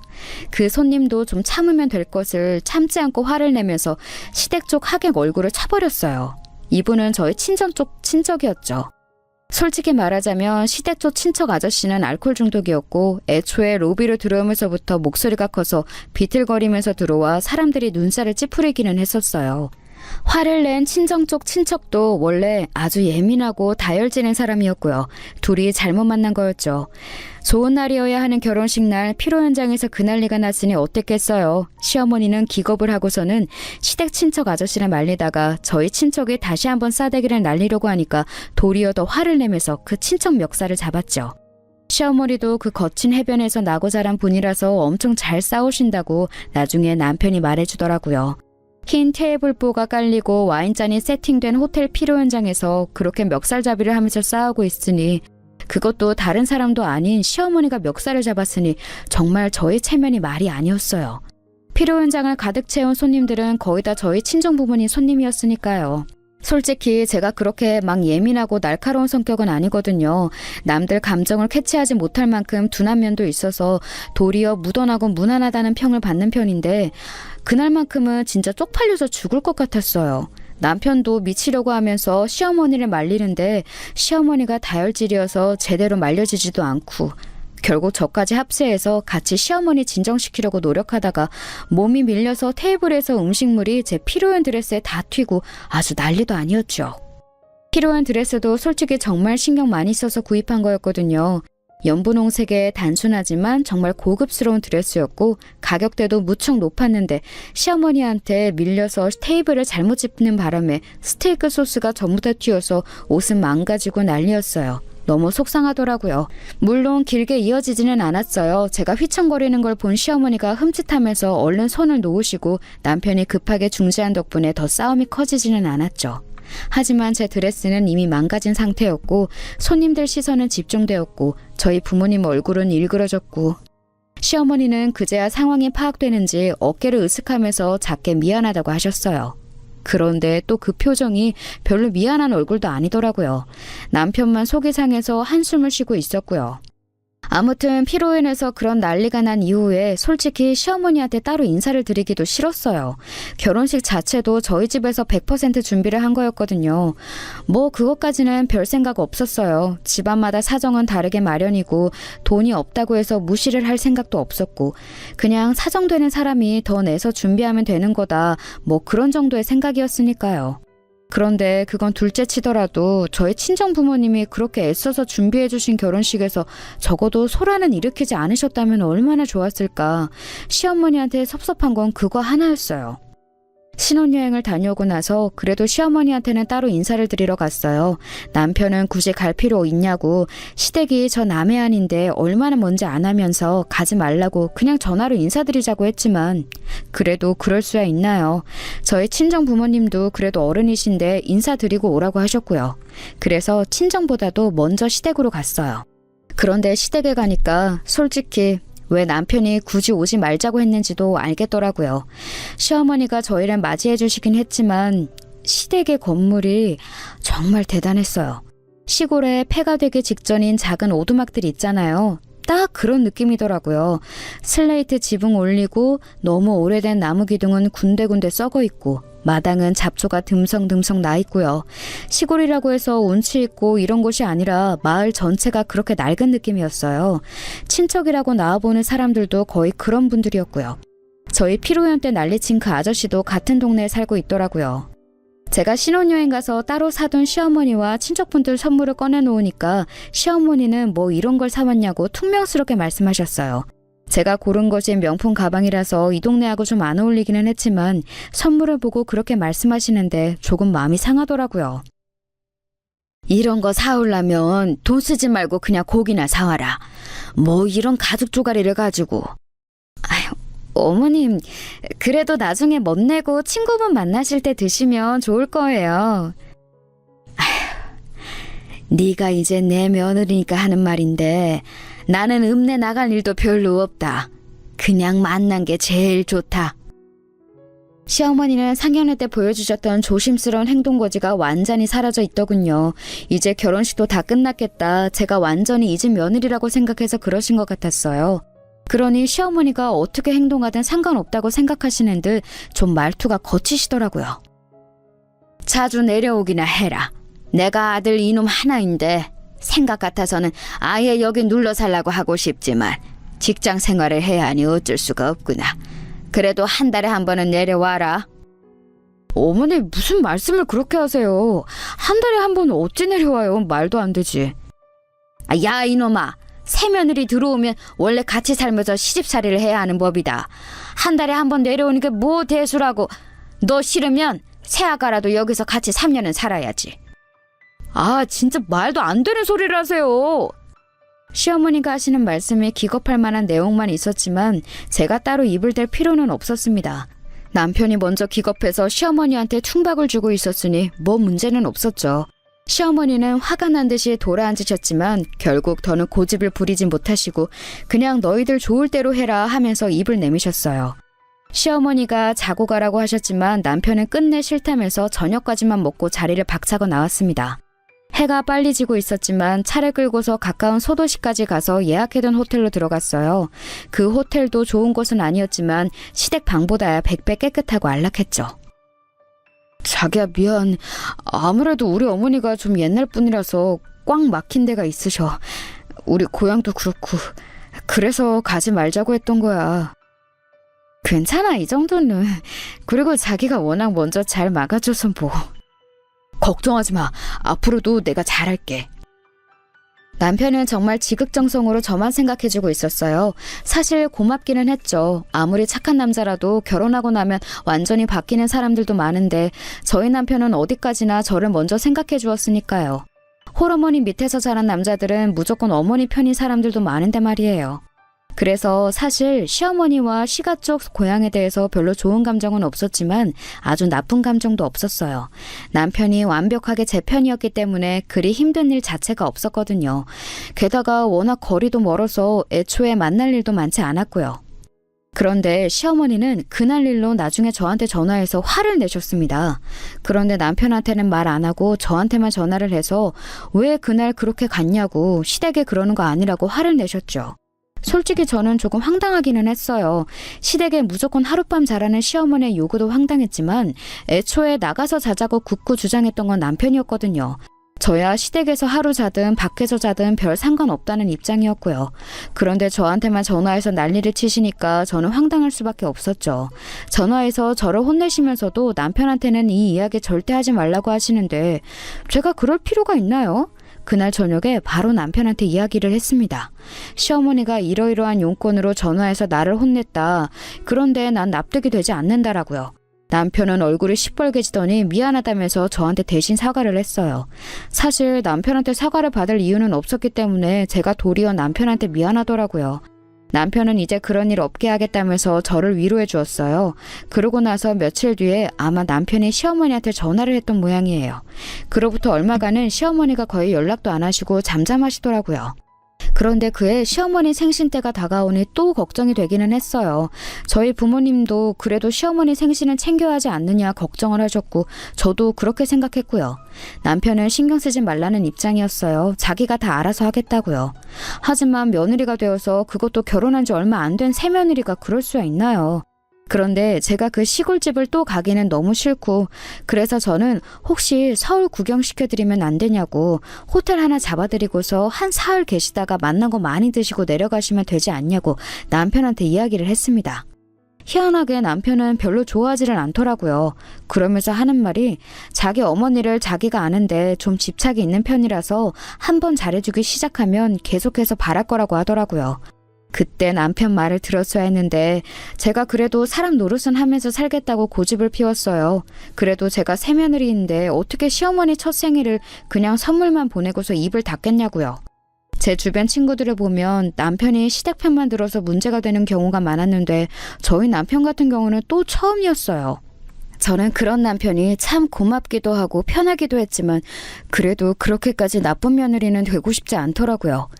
저는 그래서 시어머니께 전화를 드렸어요. 오셔서 한 사흘이라도 호텔에 머무시라고요. 그랬더니 시어머니가 뭔가 하고 싶은 말씀이 있으신 것처럼 머뭇거리시더군요. 그게 말이다. 왜요, 어머님? 하고 싶으신 말씀 편하게 하세요. 난 서울 가서 남의 집에 있고 싶지 않구나. 내 아들 며느리네 집에 가고 싶지. 말하자면 저희 집에 머물고 싶으시다는 건데 순간 멈칫하게 되더군요. 솔직히 저희 집에서 시어머니가 며칠씩 같이 머무는 건 제가 좀 반갑지가 않아서요. 저희 집은 친정에서 마련해 주신 곳이라서 제법 넓고 시어머니가 와서 계시기에 방도 모자라지는 않았지만 그래도 신혼집에 저희 부부 아닌 사람이 들어오는 게 별로였어요.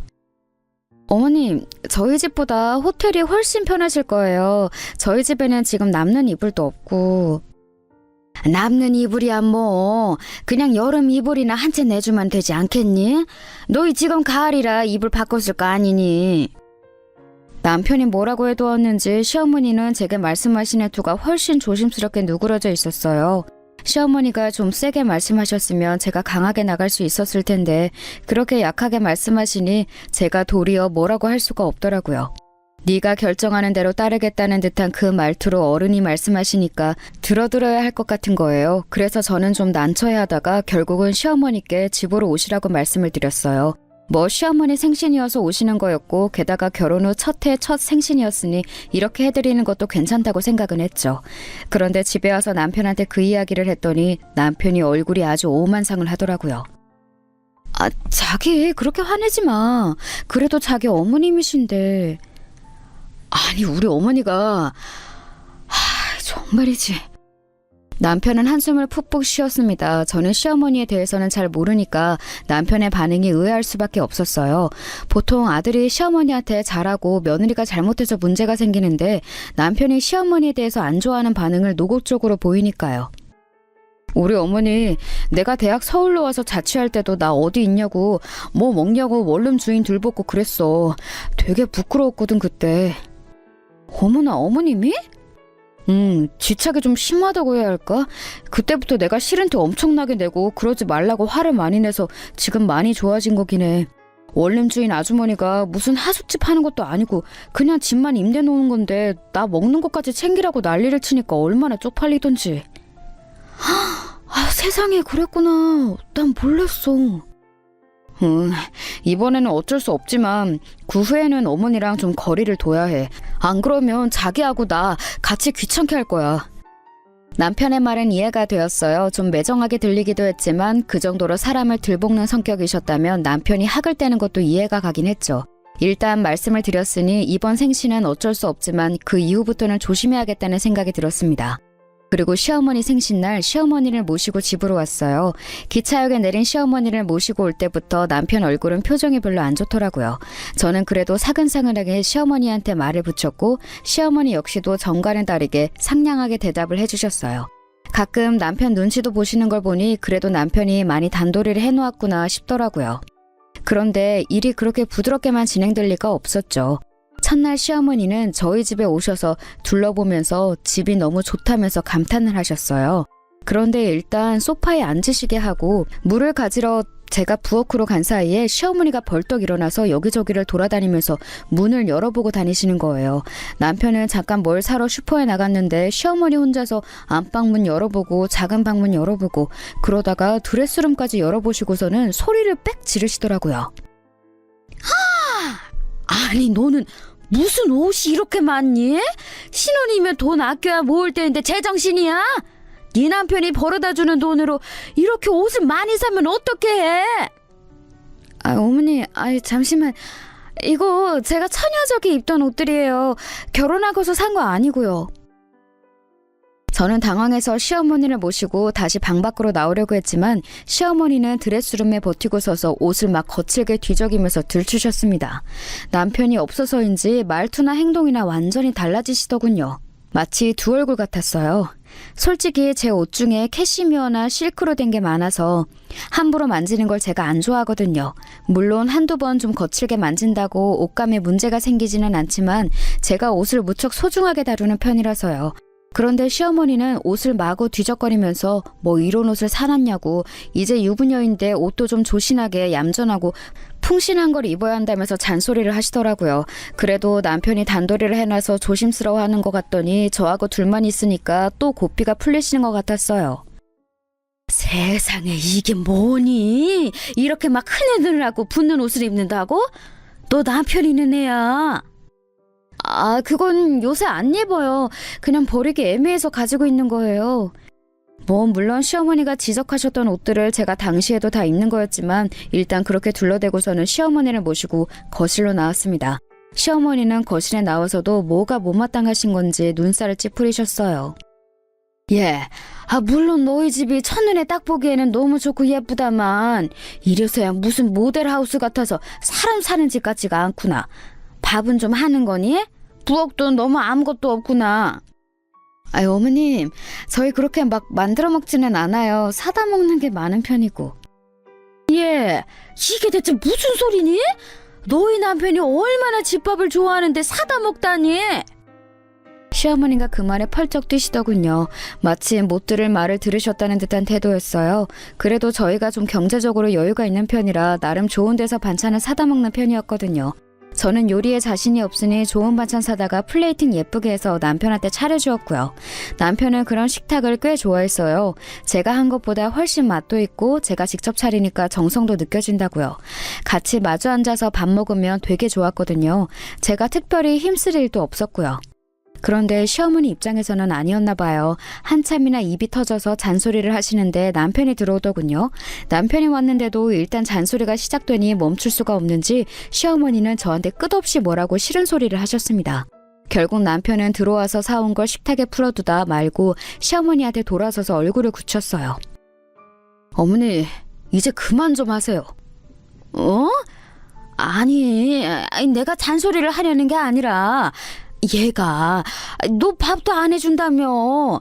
네가 얼마나 집밥을 좋아하니? 그리고 너 양말도 회색만 신잖아. 근데 그것도 모르고 있고. 지금 하시는 게 잔소리고 집착이에요. 저희들이 지금 잘 살고 있어요. 그런데 어머니가 이렇게 갑자기 잔소리하면서 참견하시면 저희 생활이 흐트러지죠. 남편은 전에 없이 무서운 얼굴로 딱 잘라 말하더군요. 마냥 순하고 착하기만 한다고 생각했던 남편이 그렇게 시어머니한테 말을 하니까 굉장히 단호해 보이기도 하고 무섭기도 했어요. 그런데 동시에 저 사람이 저 보호해주려고 저런다고 생각하니까 저는 무척 기뻤었지요. 시어머니는 황당했는지 입만 우물거리시다가 곡 조용해지시더라고요. 결국 시어머니가 원래 사흘은 묵으시려고 했지만 이튿날 남편이 곧장 기차역으로 모셔다 드렸어요. 저는 좀 죄송스러워서 그래도 구경이라도 좀 하고 가시게 하라고 했지만 남편이 안 된다고 하더라고요. 시어머니는 남편 눈치를 보다가 저만 있을 때 와서 조용히 말씀하셨습니다. 내가 또 올 거다. 너희 집 알았으니까. 애미가 되어서 그것도 못하니? 저는 뭐라고 답을 할 수가 없었어요. 시어머니는 제가 원흉이라는 듯이 눈을 흘기고서는 남편 말 따라서 조용하게 기차역으로 향하는 차를 타시더군요.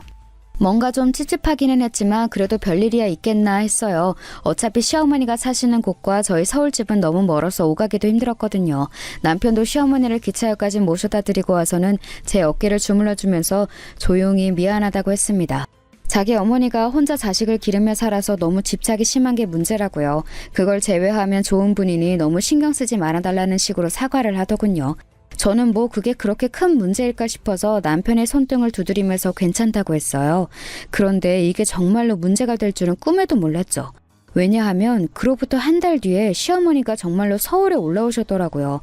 평일 오후에 저는 취미로 삼은 그림을 그리면서 한가로운 시간을 보내고 있었는데 갑자기 누가 벨을 누르는 거예요. 그래서 조금 놀라서 나가봤더니 시어머니가 떡하니 서 계시는 거였죠. 아니 어머님, 연락도 없이 어쩐 일이세요? 시애미가 뭐 전화라도 미리 하고 와야 하느냐? 아들 며느리 집에 오는데 말이다. 시어머니는 정말로 저한테 연락도 없이 집으로 오셨더라고요.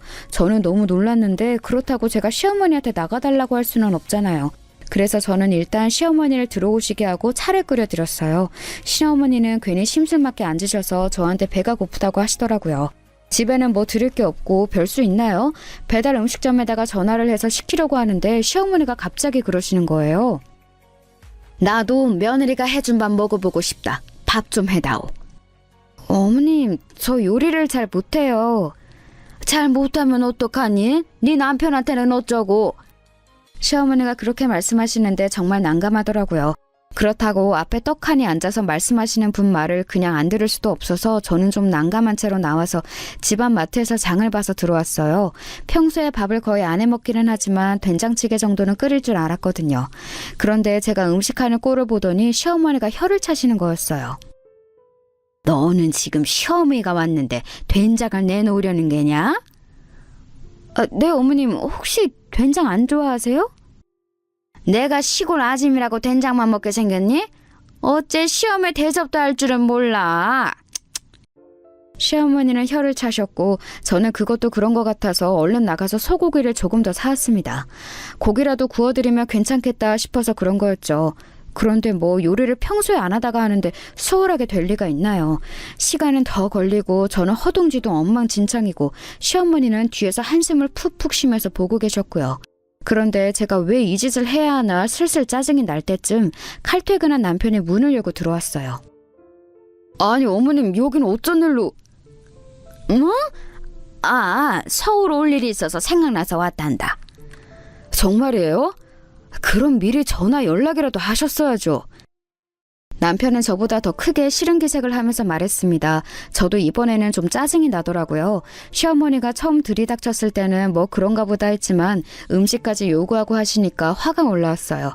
남편이 그렇게 노골적으로 싫은 기색을 하니 시어머니도 조금 기가 죽은 기색으로 남편 눈치를 보았고 남편은 더 말하기 싫다는 듯 시어머니의 짐을 대충 다 싸서 시어머니 손을 잡고서 현관 밖으로 나섰습니다. 시어머니가 뭔가 말하려고 했지만 남편은 귀찮다는 듯이 싫다고 했어요. 그 말투가 평소와는 달리 무척 거칠어서 저도 좀 놀랐죠. 현관 밖을 나가서도 엘리베이터를 기다리며 남편이 화를 내는 목소리가 들려올 정도였으니까요. 남편은 시어머니를 기차역까지 모셔다 드리고 와서 저한테 미안하다면서 부드럽게 사과를 했습니다. 뭐 저도 좀 화가 났었긴 했지만 남편은 잘못이 없었으니까요. 도리어 저를 좀 보호해주려고 노력하는 게 보여서 화가 가라앉았어요. 저는 괜찮다고 다시 안 그러시면 되지 않냐고 남편을 진정시켜 주었습니다. 그런데 문제가 계속 일어났죠. 이런 식으로 갑자기 찾아오는 분들은 보통 자기가 잘못하고 있다는 걸 모르신다고 하더라고요. 저희 시어머니가 딱 그 짝이었습니다. 아예 연락 없이 갑자기 자식 집에 오는 것 자체가 문제라는 걸 인지하지 못하시는 것 같았어요. 초반에는 남편만 화를 내고 저는 그냥 참는 쪽이었는데 점점 더 저도 삐딱선을 타게 되었죠. 시어머니가 아무런 말도 없이 불쑥 찾아와서 문을 열라고 너네 집에 들어가겠다고 하시는 게 한 5번이 넘어갈 무렵에는 진짜 화가 나더군요. 시어머니는 그렇게 찾아와서 뭐 하시는 것도 없었어요. 남편이 일찍 오는 날엔 그저 차 한 잔만 마시고 남편 얼굴만 보고 순순히 일어나서 나가셨고 남편이 늦게 오는 날은 식사까지 마치고서 남편 오는 거 보고서 가셨죠. 지금 생각하면 좀 희한하기는 했어요. 남편 얼굴을 보고 나면 그렇게 버티는 것도 없이 일어나서 곧장 내려가셨으니까요. 시어머니 사시는 곳에서 서울까지 얼마나 먼지를 생각하면 더욱이나 희한했죠. 사실 저도 시어머니의 그런 행동을 보면서 저것이 모정인가 싶더라고요. 얼마나 멀리 사는 아들이 보고 싶으면 저러실까 싶어서요. 하지만 남편은 점점 더 정이 떨어지는 것 같았어요. 남편 말로는 편모스라에서 자라면서 굉장히 집착을 많이 받았는데 차마 인연을 끊을 수는 없어서 계속 참는 수밖에 없었다고 하더라고요. 지금도 사실 아예 안 보고 싶은데 부모 자식 간의 연이 있어 그럴 수가 없다고 토로하는데 남편의 심정도 이해가 갔어요. 시어머니가 멍하니 남편 얼굴을 바라보는 그 그리움이 가득 찬 눈이 사실 모종으로 이해가 될 때도 있었지만 정반대로 좀 심한 거 아닌가 싶을 때도 분명히 있었거든요. 그래도 남편이 하도 모질게 대해서 저라도 입을 다물고 있자 싶어서 가만히 있을 때가 많았습니다. 하지만 정말 10번째쯤 찾아오셨을 때는 더 견딜 수가 없더라고요. 제가 잠시 외출했던 때 오셨는데 아파트 계단에 앉아서 기다리고 계셨어요. 솔직히 엘리베이터에서 내렸는데 그렇게 기다리고 계신 걸 보니까 정말 너무 힘들더라고요. 시어머니는 그때쯤에는 사실 제 눈치도 보기는 보셨어요. 당신 스스로 생각하기에도 너무 많이 찾아온다 싶기는 하셨겠죠. 요즘 어떤 며느리가 이런 걸 참고 살겠어요. 저도 시어머니가 혼자 계시고 남편을 워낙 아들로 의지하셨으니 그냥 참아보겠다고 하고 있었던 거였는데 그때쯤 되니 정말 견딜 수가 없더라고요. 어머님, 정말 이러시면 곤란해요. 그게 말이다. 애비가 내가 전화하면 받지도 않고 그래서 말이다. 목소리도 안 들려주고 해서 얼굴이라도 보려면 이 방법밖에 없어서. 시어머니는 미안하신지 제 눈을 마주치지 않고 웅얼대시더군요. 물론 아들내미 보고 싶으시겠죠. 평생 정성을 다해 키워온 아들이니까요. 하지만 그렇다고 해서 이렇게 아무 연락도 없이 불쑥불쑥 찾아오시는 건 좀 곤란하잖아요. 저는 시어머니가 그렇게 작게 말씀하시는 것에 마음이 약해질 뻔하다가 다시 마음을 다잡았어요. 이제 정말로 안 되겠더라고요. 어머님, 자꾸 이러시면 문 안 열어드려요. 제가 아무런 준비도 없이 어머님 모시는 거 그렇게 쉬운 일 아니에요. 원래 제가 집에 다른 사람 들어오는 것도 안 좋아하는 성격인데 어머님이니까 여태 참았던 거고요. 어머님도 자식한테 제대로 대접받고 싶으시면 좀 연락을 미리 하셔야죠. 솔직히 그동안 참고 있던 바가 있어서 말이 의도한 것보다 좀 더 날카롭게 나갔습니다. 어조도 그랬고 내용도 그랬고요. 시어머니는 잠시 저를 보다가 곧 고개를 떨구셨어요. 그러더니 알겠다며 오늘은 그냥 내려가겠다고 중얼거리셨죠. 사실 마음에 걸리기는 했어요. 나이 많은 시어머니가 자식들 아니면 누구한테 가서 기대겠어요? 하지만 그렇다고 해서 이 상황을 그대로 두고 볼 수도 없었죠. 그래서 저는 남편한테 그날 이야기를 하면서 속상해했고 남편은 잘했다면서 제 어깨를 두드려 주었어요. 그런데 다음날 남편이 전화 한 통을 받았습니다. 정말 너무 충격적인 전화였죠. 시어머니가 강에 뛰어드셨다는 거였어요. 그것도 고향도 아닌 서울에서요.